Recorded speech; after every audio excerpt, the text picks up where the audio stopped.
হাতে একটা সিগারেট, চোখে হালকা জল, সাইডে রাখা বিয়ারের ক্যান।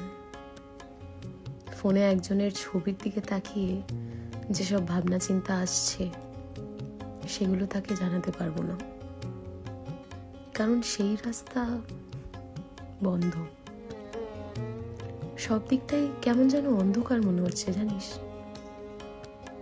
কারণ তুই নেই। ডিপ্রেশন ঠিক বলবো না, কিন্তু কেমন যেন মনটা খুব খারাপ এখনো লাগে।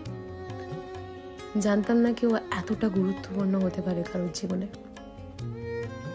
কি বলতো, জীবনে একাই হেঁটে চলতে হবে, এটাই না ছোটবেলা থেকে শিখে এসেছিলাম, কিন্তু এবার যেন মনে হচ্ছে তোর হাতের আমার হাত ধরার যে কি প্রয়োজন। যাই হোক।